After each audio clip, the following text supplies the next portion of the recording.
pasal 55 dan atau pasal 56 Kitab Undang-Undang Hukum Pidana. Siapakah orang yang lain selain Baradae itu? Karena kita ketahui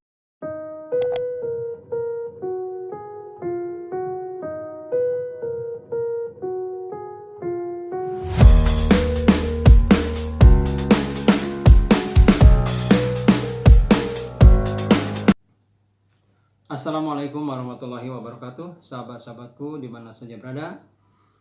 Selamat berjumpa lagi dengan saya Effendi di Effendi Advokat Channel, sebuah channel yang akan membahas masalah-masalah hukum yang diulas secara populer. Apa kabar sahabat-sahabatku di mana saja berada? Semoga kesehatan selalu menyertai kita semua, amin.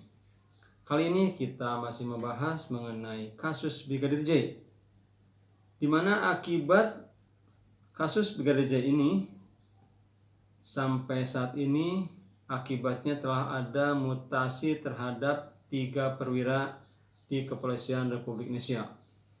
Kemudian ada pemeriksaan terhadap 25 aparat kepolisian.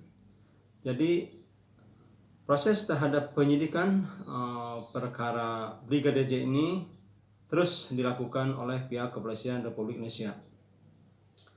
Kali ini saya akan menyoroti mengenai Baradae yang kemarin telah ditetapkan sebagai tersangka. Jadi kemarin itu Baradae J itu ditetapkan sebagai tersangka. Yang menarik yang kita soroti dalam hal ini adalah pasal yang dikenakan terhadap Baradae ini. Jadi Baradae ini disangkakan dengan pasal 338, kemudian pasal 55 dan atau pasal 56 Kitab Undang-Undang Hukum Pidana.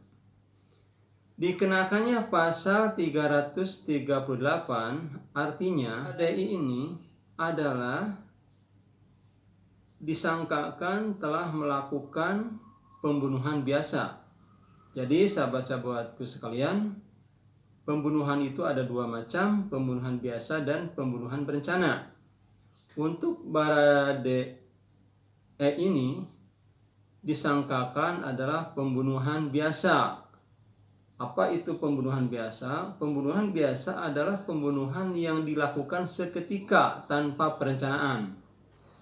Beda kalau dengan pembunuhan berencana. Jadi pembunuhan berencana itu adalah ada jeda waktu untuk mengatur pembunuhan tersebut. Misalnya mempersiapkan alat, sarana, dan lain sebagainya.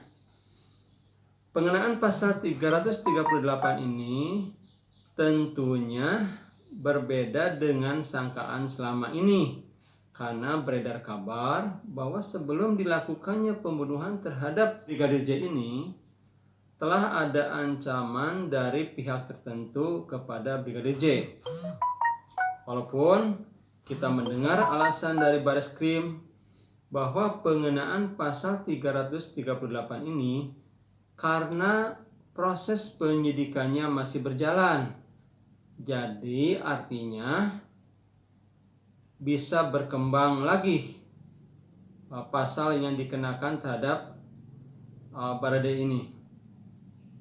Kemudian kita soroti juga tentang pasal 55 Kitab Undang-Undang Hukum Pidana dan pasal 56 Kitab Undang-Undang Hukum Pidana.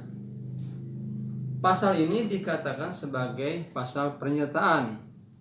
Kita lihat sedikit di pasal 55 Kitab Undang-Undang Hukum Pidana.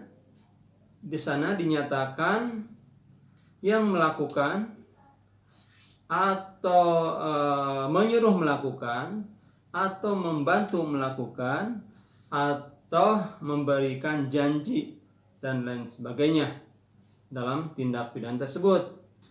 Kemudian pasal 56-nya itu berupa memberi bantuan, kemudian memberikan sarana dan kesempatan kepada tindak pidana tersebut. Artinya Baradae ini dalam melakukan tindak pidananya itu adalah tidak sendirian. Siapakah orang yang lain selain Baradae itu? Karena kita ketahui bahwa yang ada di TKP waktu itu ada 3 orang, yaitu istri Bapak Ferdy Sambo, kemudian Brigadir J, kemudian Baradae. Nah, hal-hal ini nanti kita lihat hasilnya bagaimana hasil daripada penyidikan yang terus dilakukan oleh Kepolisian Republik Indonesia. Ditetapkannya tersangka Baradae ini cukup menarik untuk kita ikuti. Semoga kepolisian cintai terus melakukan penyidikan sehingga segera diungkap perkara Brigadir J ini, sehingga perkaranya menjadi terang benderang. Masyarakat menjadi lebih mengetahui tentang perkara ini. Itu saja yang saya dapat sampaikan. Saya tutup. Billahi taufiq wa hidayah. Wassalamualaikum warahmatullahi wabarakatuh.